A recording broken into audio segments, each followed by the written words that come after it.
현대소설에서의 고향의 의미입니다. 자, 이글은 현대소설의 주요 모티프인 고향의 의미와 그다음 현대소설에서 이것이 어떻게 형상화되어 있는지. 자, 이걸 작품 타량이란 작품하고요. 그다음에 이청준의 그 눈길을 통해서 이거 보여주고 있습니다. 자, 아래로 내려가시면 인간에게 가장 중요한 장소 중 하나가 바로 고향인데 왜? 고향은 인간이 태어나고 자란 곳이기 때문에 인간은 이곳에서 가족과 함께 성장하고 그리고 그곳에서 이 정체성을 형성하게 된단 말이죠. 고향은 친밀하고 편안한 안식의 장소이자 다른 장소의 삶을 판단하는 기준이 되는데요. 이런 점에서 고향을 떠나는 이양, 자, 이 떠날 이자의 고향 향자입니다. 이것은 삶의 중대한 사건이에요. 자, 특히 고향의 집을 잃거나 그 다음에 그곳으로 돌아갈 수 없는 실향, 자, 실향, 고향을 잃다, 자, 이걸 상실하다, 이걸 실향이라고 하는데, 자, 이것은 인간의 내면의 그리움과 상처를 남기게 되겠네요.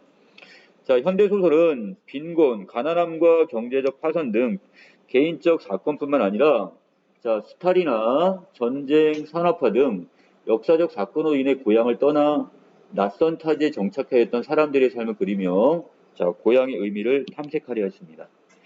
자, 그중에 이호철의 이 타량이란 작품은 자, 6.25 전쟁으로 인해 고향을 떠나 있던 피난민의 삶을 그린 1950년대 대표 소설입니다.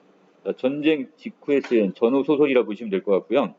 자, 이 작품에서 이북이 고향인 네 청년은 전쟁의 와중에 고향을 떠나 타향인 부산에 도착을 합니다. 옛날 그 함흥 철수 사건 들어봤나요? 자, 그때 결국 이 북한이 고향인 이 네 명이 자, 결국 이 배를 타고 이제 부산에 이제 내리게 되죠. 자, 생존의 문제 앞에서 변하기 시작하는 이들의 생각과 관계에서 전쟁의 고통과 그다음 실향의 슬픔을 느낄 수가 있습니다. 자, 한편 이청준의 눈길은 가난으로 인해서 고향과 멀어진 현대인의 삶을 그린 1970년대 대표적인 소설인데 이 작품에 나는 오래전 형의 그 방탕한 생활로 인해서 집을 잃고 가족과 헤어진 아픔을 겪었고요. 그 상처를 대하는 나와 이 노인. 자, 여기는 어머니란 단어가 한마디도 없어요. 자, 지금 서술자인 나는 계속 이걸 어머니를 대신 노인이라고 표현해요. 그만큼 이제 정신적인 어떤 거리감을 계속 지금 보여주고 있는데, 자, 이걸 통해서 결국 주제의식인 가난의 아픔과 모정의 깊이를 헤아리게 되는 그런 작품으로 보시면 되겠습니다. 자, 결국 이 고향은 두 사람에게는 다 어떻게 되는 거야? 이호철의 타량도 그렇고 이청준의 눈길에서는 다 결국 어떤 아픔, 슬픔, 자, 그렇지만 그 안에서의 어떤 모성애를 느끼거나 이런 공간으로 보시면 되겠습니다. 자, 아랫부분의 고향은 지금 가족과 함께 성장하고 정체성을 형성하는 공간이라고 있고요. 자, 하지만 이곳을 잃거나 떠나게 됨으로써 인간의 내면의 어떤 상처, 이걸 남기기도 합니다. 자, 타량은 바로 여기 전쟁의 고통과 실향의 아픔을 표현한 작품이라고 있고요. 자, 눈길은 가난의 아픔과 모정의 헤아리기 어려운 깊이, 모성애를 느낄 수 있는, 그러니까 어머니의 사랑을 느낄 수 있는 작품, 이렇게 보시면 되겠습니다. 자, 타량 들어갑니다. 자, 1955년에 지금 발표된 작품이라고 그랬고요. 자, 6.25 전쟁의 와중에 단신으로 월남하여 부산에서 노동하며 생계를 해결했던 작가의 체험이 담긴 사실주의 소설, 그러니까 자전적 소설이라 보시면 되겠네요. 자, 아래로 내려갑니다. 지금 4명의 어떤 청년이 지금 결국 어떻게 이 중공군의 남하 때문에 자, 일사후퇴죠. 자, 그래서 어떻게 되냐면 자, 지금 고향을 떠나가지고 결국 부산에 이렇게 이제 도착을 하게 됩니다. 자, 그런데 이곳엔 일가 친척 한 명도 없겠죠? 자기들끼리 이제 모여 살아야 될 판인데, 자, 먼저 24살짜리인 두찬이와 광석이 두 명이 있고요. 자, 그러나 두찬이 편이 너댓살은 더 들어 보였다. 자, 훤칠하게 큰 키에 알맞게 뚱뚱한 것이며 검은 얼굴에 뒤룩뒤룩한 눈, 두꺼운 입술. 자, 바로 이 두찬이 어떤 외양이 조금 더 어른스러워 보이고요. 술 사반이나 들어가면 둔하게 왁자지껄하지만 여느 때는 통 말이 없이 되게 좀 과묵한 성격의 두찬입니다. 자, 거기에 비해서 이 광석이는 자, 키는 좀 큰 편이지만 조금 여유 없고 까무잡잡한 바탕에 오뚝성 콧대. 자, 그리고 나머지 이렇게 모습을 봤을 때 자, 지금 상당히 지금 어때요? 진득한 데라고는 두 눈을 씻고도 찾아볼 수 없다고 했으니까 상당히 외향적인 게 바로 누구? 광석이가 되겠네요. 자, 이렇게 정리해 놓으세요. 자, 여기 첫 번째 문단에서는 두찬과 광석의 외모를 묘사했다. 이 중에 두찬이는 약간 과묵한 내향적 성격이라면, 자, 반대로 지금 밑에 있는 여기 광석이는 지금 약간 외향적인 성격, 이렇게 나누시면 될 겁니다. 자, 밑에 하원이는 지금 18살이고요. 그 다음에 나는 지금 19살입니다. 자, 어디서나 입을 좀 회 벌리고 하는 이 하원이가 있네요. 자, 중공군이 밀려온다는 바람에, 자, 이 6.25 전쟁 1사후퇴 때, 자, 무턱대고 배 위에 올라타긴 했으나, 도무지 막막하던 판이라, 자, 바다 위에서 우리 넷이 만났을 때 사실 미칠 것만처럼 반가웠대요. 왜? 고향 사람. 그러니까 먼 친척벌들이에요. 이렇게 딱 보면. 야, 너도 탔구나. 너도. 자, 백간에서 하루인가 이틀 밤을 지나서 어느 날 이른 아침에는 부산거리에 불이 어졌습니다. 우리가 이제 그곳에 부산항이 내리게 됐네요. 넷이다 타양 갓땅은 처음이라 서로 마주 건너보며 어리둥절합니다. 자, 마을 안에 있을 때는 20촌 안팎으로 남아 서로 아저씨, 그 다음에 조카, 이렇게 집안끼리였다는 것이 이 부산하늘 밑에선 새삼스러웠던 것이다. 그만큼 아무도 일가 친척이 없으니까 먼 친척이 그래도 그만큼 어떻게 이곳에서는 이제 서로 반가울 수밖에 없겠네요. 야, 이제 우리 넷이 떨어지는 날은 죽는 날이다. 죽는 날이야. 광석이는 몇 번이고 거푸거푸 이렇게 중얼거립니다. 자, 이때까지만 해도 어떻게 해요? 서로 간에 서로 의지하고 같이 잘 의지하며 살자. 이렇게 지금 다짐을 했던 것 같은데, 이럭저럭 이제 한 달쯤 무사히 지나갑니다. 그러나 고향으로 갈 날은 갈수록 아득해졌다는 것은 고향에 가겠다는 희망은 점점 줄어드네요. 이 한 달 사이에 두찬이는 두찬이대로, 광석이는 또 광석이대로 남모르게 제각기 다른 배포가 서게 된 것은, 자, 여기서 그들은 탓할 수만 없는 일이었다 그랬습니다. 각각 자신의 살 궁리를 하는 거야 이제. 자, 쉽사리 고향으로 못 돌아갈 바에는 늘 이러고만 있을 수는 없다. 자, 달리 어떤 변통, 융통성을 취해야겠다. 두찬이와 광석이는 나머지 셋 때문에 괜히 얽매여져 있는 것처럼 스스로를 생각하게 된 것이었다 그랬으니까. 자, 여기는 두찬이와 광석이의 내면 심리인데요.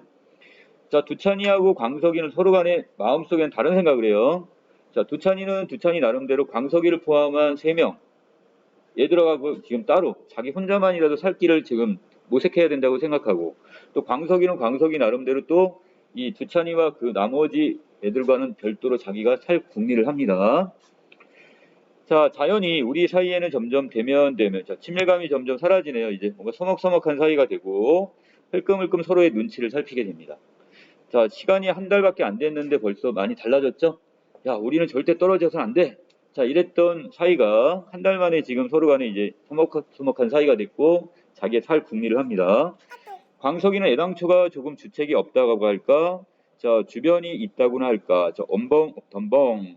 자, 뭔가 지금 약간 행동이 들떠있는 토박이 반원들과 어울려서는 막걸리 사발이나 얻어 마시곤 했고, 자, 말솜씨 좋게 보탬을 해서 국정 얘기를 했었고, 이렇게 며칠이 지났을 때 어느덧 반원들은, 자, 나나 두찬이와 하원이와는 달리 광석이만은 오래전부터 사귀어온 친구나처럼 손을 맞잡고는 나왔나. 자, 오냐, 너희 형님은 여전하시다. 이 버르장말이 못쓰겠다. 누구 보고 형님이라 카노. 자, 그러면서 그만큼 되게 사교성이 되게 좋네요. 자, 뒤에 넘기시면, 자네 언제부터 말버르장머리하고는, 자, 요새 세상이 이래가지고 하면서 서로 간에 농담을 할 정도의 이 토박이 사람들하고, 자, 농담조로 수인사가 오락가락했으니 나나 두찬이나 하원이는 광석이 이런 꼴을 멀끔히 바라볼 뿐. 자, 어떻게 건너다 봐야 했다 그랬으니까, 자, 왠지 광석이에 대해서 조금씩 이제 거리감을 느끼기 시작합니다. 광석이는 차츰 반원들과 어울려 왁자지껄하는데 더 재미를 느끼는 것 같았고, 날이 갈수록 점점 자신만만해집니다. 그 꼴 사나움은 이루 말할 수가 없어. 더더구나 주변 머리가 없고 묵뚝하고 외양보다는 실속만 잘한 이 두찬이 입장에서는 저대로 지금 마음이 많이 불편했겠죠. 자, 다른 궁리를 또 차리는 모양인데, 자, 사실 이전부터 두찬이는 부두 안에서 얌생이를 해도, 자, 지금 뭐 하는 거냐면 물건 같은 걸 이렇게 몰래 조금씩 훔쳐가지고 내다 팔아서 이제 생계를 이어나갑니다. 자, 다만 밥 두 끼 값이라도 골고루 나눠주는 법이 없이, 자, 일판만 나오면, 자, 혼자 부두 앞 틈 사이 새끼를 휘청휘청 돌아다녔다고 했으니까, 자, 이제 두찬이도 혼자서 이제 자기 살 궁리를 하고 있네요. 자, 그래서 이런 두찬이는 의례 술이 듬뿍 취해 화착간으로 돌아오곤 했는데, 자, 하원이는 자주 울먹거립니다. 자, 되게 좀 연약하고 마음이 되게 좀 여립니다. 자, 부산은 눈도 안 온다. 계속해서 지금 눈 타령을 하고 있는데, 자, 옛날 이북에 있을 때는 그만큼 눈이 좀 자주 왔고, 그만큼 눈이 이제, 고향이 이제 그리운 거예요, 지금. 그때마다 이제 여기서 계속 하원이는 눈 안 온다, 눈 안 온다, 이렇게 얘기를 하고 있습니다. 자, 중력 부분에 어느 날 광석이가 출발하는 화차에서 뛰어내리다가, 자, 얘들이 일정하게 거쳐할 곳이 없으니까, 그 화물차 있죠? 화물 기차가 있으면, 거기 기찻간 안에 이렇게 숨어 살아요. 자, 그러다가 나중에는 어떻게 하냐면, 지금 거기서 이제 다른 데로 이 기차가 막 이동을 해요. 이제 뭐 새벽에도. 그러면 거기서 뛰어내려가지고 이제 다른 화차에 옮겨가지고 그곳에서 또 이렇게 일시적으로 지금 그쪽에서 이렇게 지내야 되는데, 자, 그런데 문제는 이 광석이가 여기서 잘못 뛰어내려가지고 지금 왼팔이 지금 잘리는 부상을 입습니다. 이건 부상 정도가 아니죠. 팔 한 짝이는 지금 잃었으니까.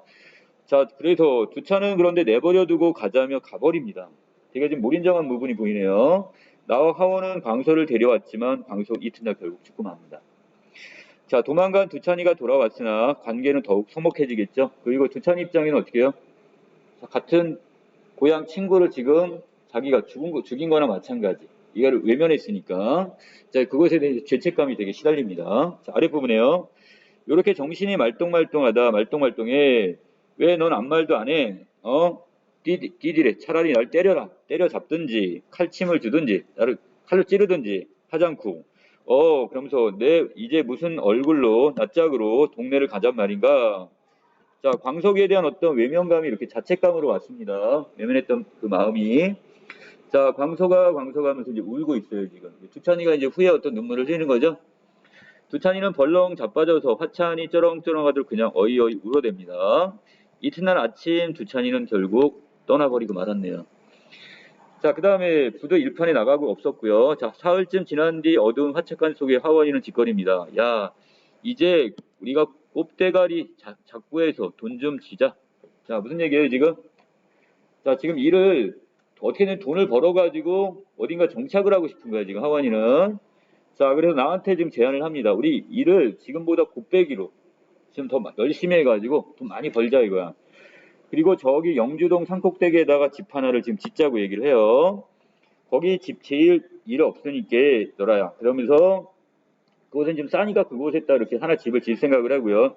조카야, 우습다. 진짜 웃어. 난 너도 두찬이 형처럼 그렇게 될까봐 얼마나 떨어진 줄 아니? 자, 그러면서 광석이 아제비도 마음 좋은 폭은 못됐지야. 그러면서 우리 동네 갈제는 꼭 같이 가자 그랬으니까. 자, 아직도 지금 하원이는 고향에 대한 저기를 희망을 버린다 안 버린다? 안 버리고 있네요. 자, 그러면서 돈 벌어서 돈 벌면 말이야. 자, 시계부터 사고, 자, 그러면서 어떻게 해요? 자, 꼽대가리 대고 하지 뭐. 자, 자꾸 어떻게 하자는 거야? 자, 지금 두 배로 일을 해갖고 돈 많이 벌어가지고 뭐 시계도 사고, 그 다음에 그 집도 사고. 자, 이런 희망이 있습니다. 광석이 아저씨가 두찬이 형은 못 봤다고 그러지만, 자, 알 거이 뭐야? 너까 막까. 자, 아무 말도 안 한 다매야. 이렇게 얘기하면서 그냥 모른 척 하자. 우리 아저씨 죽은 거나 이런 이야기 하지 말자. 이런 얘기입니다.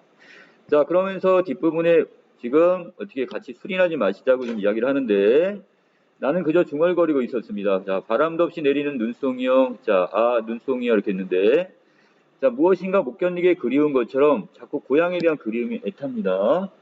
그러나 누가 알랴 지금 내 마음 밑속에 일어나는 돌개바람 같은 것을 어머니 이미 내 마음은 하원이를 버리고 있는 것이다 그랬으니까 자, 무슨 상황인가요? 자, 하원이는 끝까지 나를 믿고 있죠. 나를 의지하고 있어요. 그래서 고생을 하더라도 나중에 고향에 갈 때 꼭 같이 가자고 얘기를 합니다. 자, 그런데 자, 순간 나는 지금 하원이를 버리고 있대요. 마음속으로. 나도 지금 무슨 생각을 해요, 그럼? 나도 나 나름대로 지금 살 궁리를 하는 겁니다, 지금. 자, 순간 나는 입술을 악물었고요. 와락 하원이를 끌어안았습니다. 눈물이 두 볼에 흘러내렸고 하원이는 흑 웃고 있는데 이 새끼 술도 안 먹고 취했니? 참 부산은 눈도 안 오는구나. 눈도 이북 말이다. 눈 오면 말이다. 자, 광석이 아제비네 우물 말이다. 자, 그러면서 옛날 이제 고향을 이제 떠올려요. 그 장작골에 있는 형수 원래 잘 웃었잖니. 자, 그러면서 그 형수 꽤나 부지런했는데 가만히 보면 언제나 새벽에 제일 먼저 물을 풀어 오곤 했고 그 형수더라. 눈 보고 싶다. 눈이 그린. 자, 하원이는 아직도 고양이에 대한 미련을 못 버렸죠? 자, 그런데 중요한 건 바로 납니다. 나는 지금 하원이를 버리고 있다는 말은 나는 고향으로 들어갈 가능성이 점점 희박하다는 걸 깨달아요. 그러려면 어떻게? 현실에 적응하고 살아야 돼요. 그러려면 연약한 여기 하원이를 같이 있을 땐 내가 못할 것 같아요. 그래서 혼자라도 어떻게 나의 국리를 지금 하려고 하는 부분입니다. 하원이마저 좀 버릴 생각을 하고 있네요.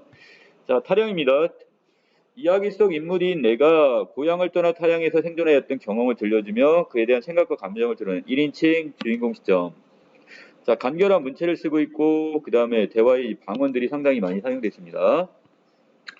자, 제목의 이 타량은 결국 마음속으로 고향을 떠나려는 인물의 의지를 타량으로 표현했습니다. 달리 이야기하면 현실에 어떻게든지 적응하고 살려는 의지. 자, 고향에 대한 어떤 이제 고향은 막연한 동경의 대상이지만 그곳은 이제 못 간다는 현실을 인식을 하게 되고 그 속에서 지금 어떻게 자, 지금 여기서 나름대로 자기는 자, 여기서 고향 자체 마음속으로 고향을 버리는 거예요, 지금.